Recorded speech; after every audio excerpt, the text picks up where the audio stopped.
Salut à toutes et salut à tous et bienvenue dans cette nouvelle vidéo sur la chaîne C'est mon avis. J'ai passé quelques jours en compagnie de ce Samsung A32. Vous avez pu voir le déballage de ce téléphone évidemment en vidéo sur la chaîne. Et je viens maintenant vous dire ce que je pense de ce nouveau Samsung. Mais avant, c'est parti pour le jingle.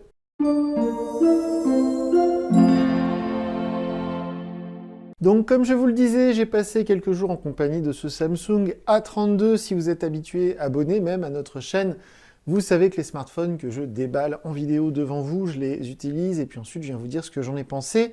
Ce Samsung A32 ne déroge pas à la règle et comment dire, vous allez voir, mais j'étais moyennement conquis par ce milieu de gamme de chez Samsung. Donc le test, l'essai d'habitude, il dure une semaine, parfois même 10 jours. Là, il a duré que quelques jours parce que franchement, voilà quoi. J'ai hâte de passer au prochain modèle. J'ai vraiment pas été emballé. On rentre tout de suite dans le vif du sujet. Je vais vous dire pourquoi. On commence par, comme d'habitude, les points positifs, les choses que j'ai appréciées. Et puis on terminera par les choses justement qui m'ont un peu agacé. Alors, dans les choses que j'apprécie évidemment, j'en parlais au déballage, mais ça par contre c'est vrai, j'adore le design. Je trouve que c'est un téléphone qui est très joli, qui est très réussi. Cette présentation des capteurs photo, je la trouve déjà originale et puis à la fois pratique, élégante. Je trouve que le design, c'est du tout bon. C'est un grand smartphone. C'est vrai que moi, j'aime bien les petits téléphones, les téléphones légers et compacts. Là, on n'est pas vraiment sur un format compact parce qu'on a un grand smartphone. On dépasse même les 200 grammes au niveau du poids et puis le format est très grand. Dans la vidéo de déballage, je disais que ça s'inspirait un petit peu de l'iPhone 12 au niveau des coloris un peu vifs et puis au niveau des points, des coins carrés, si j'ose dire. Par contre, c'est beaucoup plus grand qu'un iPhone 12. On est plutôt sur de l'iPhone 12 Pro Max au niveau du format. Donc c'est vraiment un grand format. Si vous vous intéressez à ce téléphone, je vous conseille d'aller le voir en magasin avant de le prendre en main parce que c'est vraiment un grand téléphone. Mais bon, par contre, c'est vrai que j'adore le design. Je trouve que c'est un très beau, un très bel objet. Donc ça, c'est un point positif.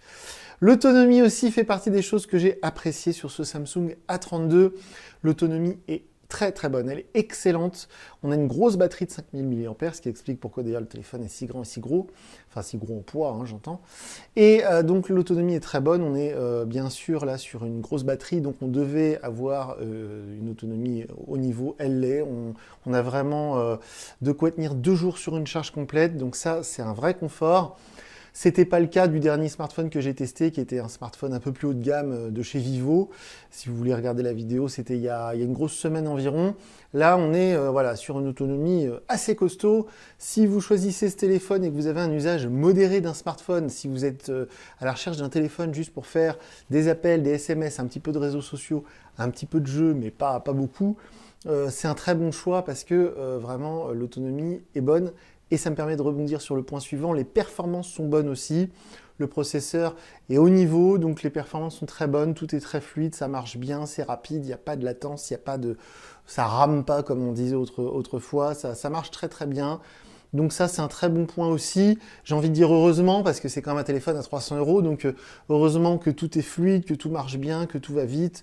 On peut avoir plein d'applis ouvertes en même temps, et ça pose aucun problème au niveau des performances. Donc ça, c'est un très bon point également. Dans les bons points, je vais citer cet écran LCD. Alors, c'était un petit peu une déception pour moi, parce que c'est vrai que Samsung, c'est eux qui ont inventé l'écran AMOLED, et c'est un peu leur signature. Alors, depuis qu'ils ont sorti cette gamme A, voilà, ils ont compris que les clients lambda, en fait, le grand public se fiche un peu de savoir la qualité d'écran. Ils veulent surtout un téléphone pas cher, performant, efficace. Là, voilà, ils ont fait la concession justement sur l'écran. On n'a pas de l'AMOLED, donc pour celles et ceux qui ne savent pas ce que c'est-à-dire que c'est un écran LCD classique. C'est pas un écran LCD, l'AMOLED c'est une diode égale 1 pixel. Donc les écrans AMOLED ont toujours un très fort contraste, un contraste qu'on peut qualifier d'infini, puisque quand on éteint la LED, du coup le noir est intense, on ne peut pas faire plus noir, puisqu'il n'y a plus de lumière. Et puis les couleurs sont souvent très vives. Mais Dieu merci, Samsung, c'est un constructeur qui sait aussi faire de très bons écrans LCD. Preuve en est avec celui-ci, c'est un écran qui est lumineux, qui a de belles couleurs. Quand on est sur un fond noir, c'est pas gris, c'est pas blanc, c'est quand même plutôt bien noir. Mais si vous êtes dans le noir complet, par exemple la nuit avant de dormir dans votre chambre, si vous éteignez toutes les lumières, vous verrez que c'est un écran LCD parce que c'est rétroéclairé, donc les noirs sont quand même un peu gris. Mais c'est pas très grave. C'est vraiment un bel écran LCD. Donc au final, voilà, j'étais au début un peu déçu que ce soit pas de la MOLED, sur ce prix-là surtout, enfin dans ces tarifs-là. Puis au final, je me dis, bon, c'est pas très grave, on a des bordures un peu importantes par contre. Ça, c'est l'inconvénient sur les écrans LCD, c'est que du coup, les bordures d'écran sont un peu importantes. Et puis en haut, elles sont tellement arrondies que des fois, ça vient effleurer, pardon, l'heure qui est affichée en haut à gauche. Enfin bon, c'est pas très grave, mais voilà. Aussi, quelque chose qui est tout bête, mais que j'ai apprécié sur ce Samsung A32, c'est important de le dire, de le signaler, surtout dans ces temps de crise sanitaire, comme on dit partout, où on privilégie le paiement sans contact. Le NFC est bien évidemment présent dans ce A32, et on peut payer, j'ai essayé avec Google Pay, ça marche très bien. Je le dis parce que c'est pas toujours le cas. Des fois, on a des téléphones qui sont à 250 €. Il y a marqué NFC sur la boîte, et puis je sais pas pour quelle raison, des fois, ça ne fonctionne pas. Là, ça marche très bien, voilà, il n'y a aucun problème. Donc, l'air de rien, bah, c'est un plus parce que investir dans un téléphone en 2021, si on ne peut pas faire le paiement sans contact, c'est quand même ballot. Et aussi quelque chose qui m'a plutôt satisfait, on va dire, sur ce Samsung, c'est justement le module photo, les 3 capteurs, ainsi que le capteur complémentaire pour le mode portrait, l'effet de profondeur. Bah, ça marche plutôt bien, les photos sont plutôt jolies. C'est pas, y a pas d'effet waouh, comme j'ai sur certains smartphones, notamment sur les smartphones chinois, parce que les smartphones chinois, souvent, que ce soit chez Xiaomi, chez Oppo, chez Realme, en fait, ils aiment bien truquer un peu la photo, ils aiment bien un peu embellir les photos. Alors, les vrais amateurs de photos voient tout de suite la différence, et souvent, ça les agace de voir ces photos un peu comme s'il y avait un filtre tout le temps, en fait. Là, c'est pas le cas sur ce Samsung, les photos elles sont honnêtes, on va dire. Les photos sont correctes, elles sont de bonne qualité, mais elles ne sont pas exceptionnelles. Si vous cherchez un très bon photophone, honnêtement, il vaudrait mieux partir sur un modèle justement chinois avec un capteur 64 mégapixels comme on en voit sur les Redmi 9 Pro, ce genre de téléphone. Je dirais que ce n'est pas le point fort de ce A32, c'est-à-dire que les photos sont au niveau. Elles sont correctes, elles sont bonnes, voilà. Si vous voulez faire des photos de vos vacances, des photos de vos enfants, etc., vous allez faire de belles photos avec le Samsung, il n'y a pas de souci. Mais si vraiment vous cherchez un photophone, comme on dit, pour aller faire des photos dans des endroits sombres, pour aller faire des effets de lumière incroyables et tout, il y aura peut-être mieux. Voilà, il y aura peut-être mieux à ce prix-là, j'entends. Et ensuite, bah, j'ai pas grand-chose d'autre à mettre au crédit de ce A32. Hormis le fait qu'il y a la 5G, que j'ai encore pas pu tester, comme à chaque fois, je le dis dans les vidéos, je suis désolé, j'habite dans une ville de province. La carte SIM que j'utilise pour mes téléphones de test, c'est une carte SIM Free mobile 5G. Je suis bien éligible à la 5G, j'ai des poteaux 5G dans ma ville, mais encore une fois, j'ai pas réussi à avoir la 5G sur ce Samsung, comme sur tous les téléphones 5G que j'ai testés jusqu'à présent. Donc je peux pas vous dire si la 5G marche bien avec ce Samsung, moins bien ou mieux que sur un autre téléphone, parce que, bah, comme d'habitude, j'ai pas réussi à l'avoir. Mais voilà, on peut dire que dans les plus, et ils le mettent en avant dans le nom du téléphone, puisqu'il s'appelle Samsung A32 5G, eh bien on peut dire que dans les plus, et ce qui explique le tarif, il y a la 5G. D'ailleurs, on pourrait penser que si ce téléphone n'avait pas la 5G, il serait sans doute plutôt vers les 200 €, au pire 250. Mais là, je pense que s'il est à 300 €, c'est qu'il y a la 5G, et les processeurs compatibles 5G, ça coûte cher, ça va baisser, mais pour l'instant, ça coûte assez cher. Et donc, du coup, bah, j'ai encore plein de trucs à dire sur ce téléphone, mais c'est des trucs plutôt négatifs, des choses qui m'ont embêté, des choses que je regrette, et des trucs qui m'ont fait chier, quoi. Excusez-moi de dire ce gros mot, mais il y a plusieurs fois où je me suis dit, oh là, franchement... Donc on commence, je suis désolé, je suis vraiment... voilà. J'aime bien Samsung, et ce téléphone est sympa, je ne déconseille pas de l'acheter. Si vous hésitiez à l'acheter, vous regardez la vidéo, achetez-le, c'est pas un mauvais téléphone. Mais il y a pas mal de trucs qui m'ont un peu gonflé. On commence avec la reconnaissance faciale. Pour déverrouiller ce téléphone, il y a deux manières. Il y a soit le lecteur d'empreintes caché sous le bouton sur le côté, qui marche plutôt bien, mais je vais y revenir après. Ou soit la reconnaissance faciale avec la caméra selfie. J'ai paramétré les deux, et je dois dire que pas de chance pour ce Samsung A32, le dernier téléphone que j'ai testé, juste avant celui-ci, c'était le Vivo X60, qui coûte 450 €, donc qui coûte plus cher évidemment. Mais le Vivo X60 avait une reconnaissance faciale infaillible, qui marchait à tous les coups. C'est peut-être même la meilleure reconnaissance faciale que j'ai pu tester sur un smartphone jusqu'à présent. Et sur ce Samsung, eh bien, c'est tout l'inverse. C'est peut-être la pire reconnaissance faciale que j'ai pu tester jusqu'à présent. Une fois sur deux, elle ne marche pas. Si j'ai une casquette, ça ne marche pas. Si j'ai des lunettes de soleil, ça ne marche pas. D'ailleurs, chose assez surprenante, quand on paramètre la reconnaissance faciale, c'est la première fois que j'ai vu ça, le téléphone nous demande de paramétrer avec et sans lunettes de vue. J'avais jamais vu ça. Donc, est-ce qu'ils ont sécurisé un peu plus ce truc et que c'est pour ça que ça marche moins bien, un peu comme Face ID sur iPhone, je sais pas, mais c'est franchement relou. Et donc j'en viens ensuite au lecteur d'empreintes sous le bouton. Si vous êtes abonné à la chaîne, si vous me connaissez, vous savez que j'aime pas trop ce système. Je préfère les lecteurs d'empreintes sous l'écran ou sur le dos de l'appareil. Le lecteur d'empreintes intégré au bouton Power On Off, c'est un peu pénible parce que une fois sur deux, on veut pas le déverrouiller, on veut juste le tenir dans la main, puis ça le déverrouille. À l'inverse, des fois on veut le déverrouiller, mais le pouce il est pas bien positionné, donc ça marche pas. C'est pareil, c'est pas le meilleur lecteur d'empreintes que j'ai pu tester sur un téléphone. Et en plus de ça, pour paramétrer l'empreinte, vraiment, hein, je suis honnête à 100%, j'ai rarement autant galéré à paramétrer mon empreinte que sur ce Samsung A32. C'est pareil, peut-être qu'ils ont poussé la sécurité, peut-être que c'est plus sécurisé qu'avant, je sais pas, mais alors qu'est-ce que c'est galère. Pourtant j'ai l'habitude, hein, franchement, ça fait plusieurs années que je fais ça.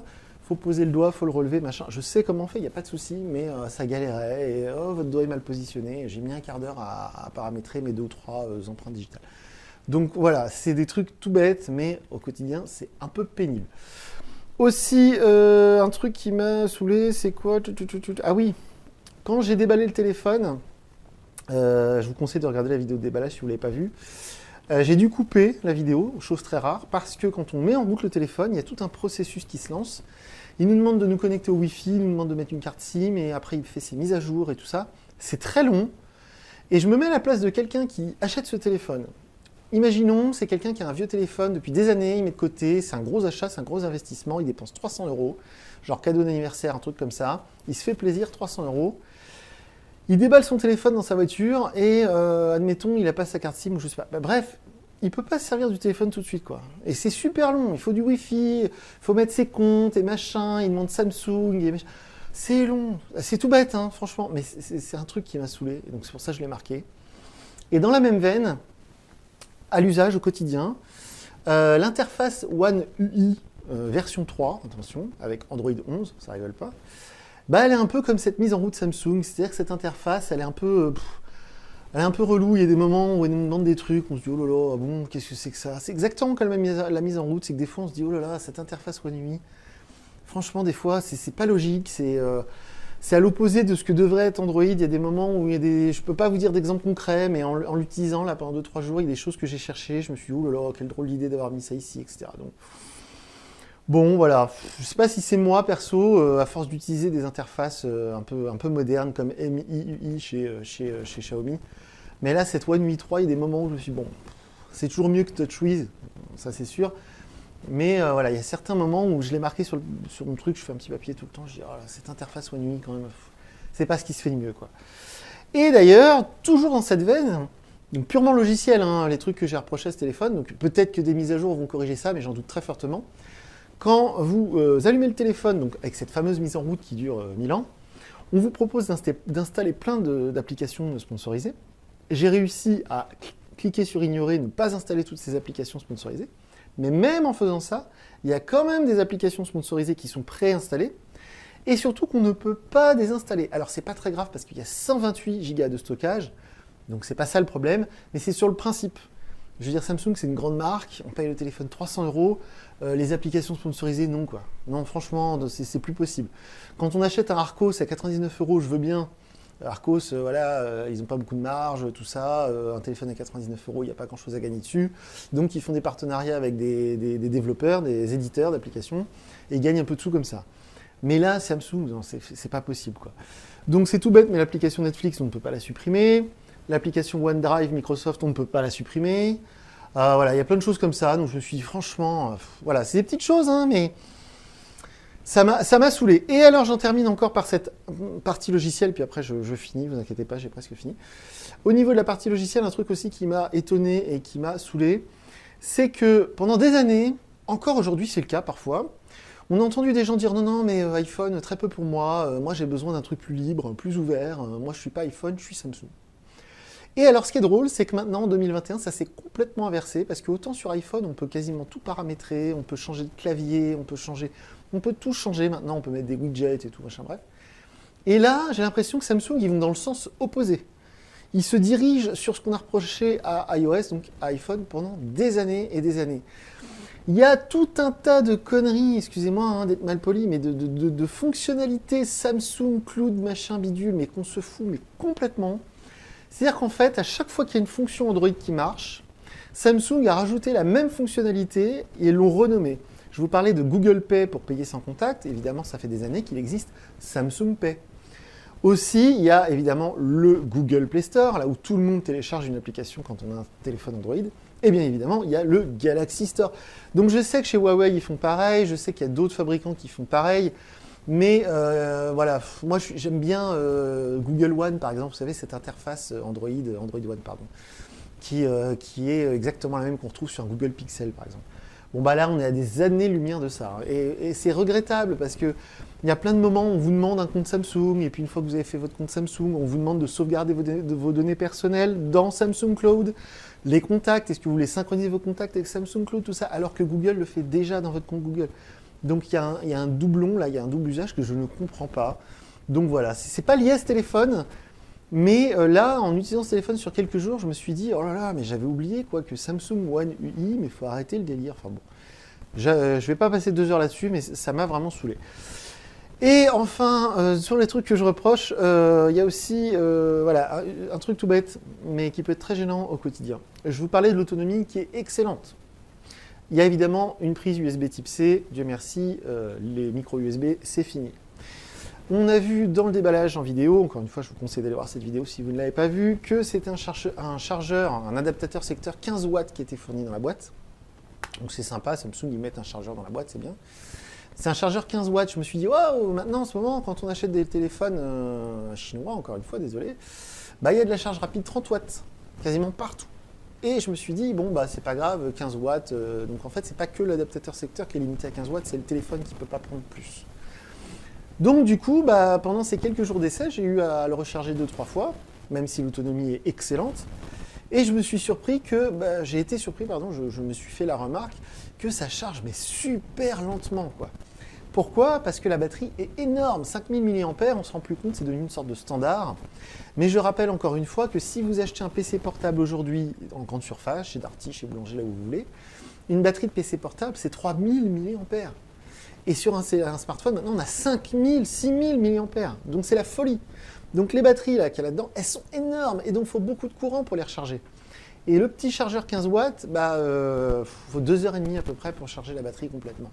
C'est très long, c'est trop long. Alors, quand on charge son téléphone toutes les nuits, c'est pas très grave. Mais quand vous faites comme moi et que vous essayez de ne pas le recharger sans arrêt, que vous attendez que la batterie elle soit vers les 10% pour le recharger, ça peut être très chiant. Parce que du coup, si vous n'êtes pas chez vous, si vous êtes en milieu de journée, rester branché 2h30, c'est un vrai handicap, quoi. Donc c'est tout bête, mais encore une fois, à ce prix-là, bon, il n'y a pas de charge sans fil, ok, ça je comprends, mais la charge rapide à 30 watts, quoi, ça aurait été bien, c'est à 1% par minute à peu près. Mais là, on n'est pas du tout là-dessus. Enfin, il n'y a pas de LED de notification. Alors ça, je sais que c'est un peu moi, je suis un peu un vieux râleur, mais la LED de notification, je trouve ça très pratique, a fortiori quand c'est un écran LCD comme celui-ci. Pourquoi? Parce que si c'est un écran AMOLED, on pourrait avoir une notification qui s'inscrit sur l'écran, même en mode veille. Donc quand le téléphone est posé sur un bureau ou une table, on passe à côté, on voit qu'il y a une notification qui s'affiche. Là, si vous avez reçu un message, si vous avez loupé un appel, si vous avez reçu un mail ou quelque chose, bref, il n'y a rien quand le téléphone il est posé sur un bureau, vous passez devant, il n'y a rien qui vous fait sentir qu'il y a quelque chose qui vous attend. C'est tout bête, mais j'aurais apprécié une LED de notification. Et enfin, dernier point, je sais que je suis voilà, là-dessus, je crois qu'il n'y a que moi qui reproche ça au téléphone aujourd'hui, mais enfin bon. Il n'y a pas longtemps, j'avais testé le Poco X3 qui coûte 200 ou 250 euros. Je ne sais plus s'il faisait 5G ce Poco X3, je ne suis pas sûr. Mais il y avait une charge super rapide, il y avait un super appareil photo, il y avait une super autonomie. Je crois même qu'il y avait une LED de notification. Et surtout, il y avait les haut-parleurs en mode stéréo. Alors je sais que je vous gonfle, si vous regardez toutes mes vidéos, je dois vous gonfler avec ça, c'est sûr. En fait, pour celles et ceux qui ne savent pas ce que c'est, quand vous regardez une vidéo sur YouTube ou quand vous écoutez de la musique, sur ce Samsung A32, le son ne sort que par là. Il ne sort pas ici. Alors que sur certains modèles, de plus en plus, sur quasiment tous les iPhones depuis l'iPhone 7, je crois, quand vous mettez le mode haut-parleur, que ce soit pour un appel ou pour de la musique, ou pour une vidéo, ou pour un jeu vidéo, le son il sort ici et là. Et là, à 300 euros sur un Samsung qui est assez gros, assez volumineux, avec des grosses bordures, je dis non, non, là il aurait fallu intégrer les haut-parleurs stéréo, je suis désolé. Là je trouve ça, non, si c'était un téléphone que j'avais acheté vraiment perso, à titre perso, là j'aurais été très déçu parce que quand j'écoute de la musique ou un podcast, Je pose le téléphone sur une table. Alors le haut-parleur est très puissant, c'est pas ça le souci. Mais du coup, si vous avez le malheur de mettre votre doigt devant, ou si vous avez une coque, ou si vous avez, bah du coup, vous entendez plus rien. C'est tout bête, mais je trouve ça, voilà, je trouve que c'est un vrai truc qui me manque moi sur un téléphone comme ça, quoi. Donc voilà, donc je suis désolé pour Samsung, je suis désolé pour ce téléphone, en plus je le trouve très joli. Mais voilà, il y a tellement de choses que j'ai trouvé, voilà, illogiques ou qui m'ont manqué. Alors, c'est pas grave parce que y a d'autres points positifs. J'ai oublié d'ailleurs de citer le fait que c'est l'un des rares smartphones aujourd'hui sur lequel on peut rajouter une carte micro SD. Ça devient rare parce que quand il y a 128 Go de stockage, franchement, déjà, je ne sais pas comment on remplit 128 Go. Et alors, en plus, quand il y a dans le tiroir SIM la possibilité de mettre une seconde SIM ou une carte micro SD, wow, je ne sais pas ce que vous mettez dans vos téléphones pour remplir tout ça, mais on peut le faire. Donc, c'est un autre point positif que j'ai oublié de citer. Bref.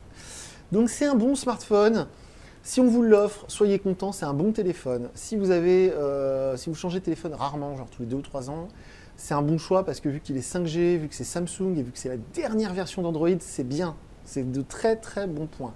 Du temps où j'étais vendeur Darty, j'aurais conseillé ce A32 à une petite dame 40-50 ans qui cherche un téléphone dans les 300 €, ça c'est sûr. Mais si vous êtes du genre geek et que vous cherchez un téléphone, vraiment un super rapport qualité-prix, si vous cherchez vraiment, vous comparez les fiches techniques, tout ça, eh bien, il y aura un meilleur rapport qualité-prix, ça c'est sûr et certain, même avec la 5G, quoi. Donc voilà, j'étais un peu déçu. Je dirais que c'est un bon téléphone pour le très grand public. De toute façon, ils vont en vendre beaucoup parce que c'est le genre de téléphone qu'on va trouver chez Orange. C'est le genre de téléphone qu'on va trouver vendu avec des abonnements. Donc de toute façon, ils vont en vendre, il n'y a pas de souci. Mais voilà, à titre perso, d'un point de vue purement technique et comparatif avec ce qui se fait dans la concurrence, bah, voilà, c'est vraiment pas le meilleur en ce moment, je pense, dans ce tarif-là. Si vous avez des questions, n'hésitez pas à me les poser sous la vidéo, je vous mets le lien vers le formulaire de contact. Je rappelle que les commentaires YouTube, ils sont ouverts, vous pouvez marquer ce que vous voulez, mais je ne les lis pas, donc je n'y répondrai pas. Et puis, c'est à peu près tout. Si, dernière chose que j'ai oublié de préciser, comme d'habitude, j'ai pris plein de photos avec ce téléphone. Et si vous voulez voir à quoi ressemblent ces photos, vous cliquez sur le lien en dessous de la vidéo. Je vous mets le lien vers ma galerie Google Photos. Et vous pourrez donc voir plein de photos que j'ai prises avec ce Samsung. Donc voilà pour cette vidéo. Et puis moi, je vous dis à très bientôt pour une nouvelle vidéo sur la chaîne. Salut!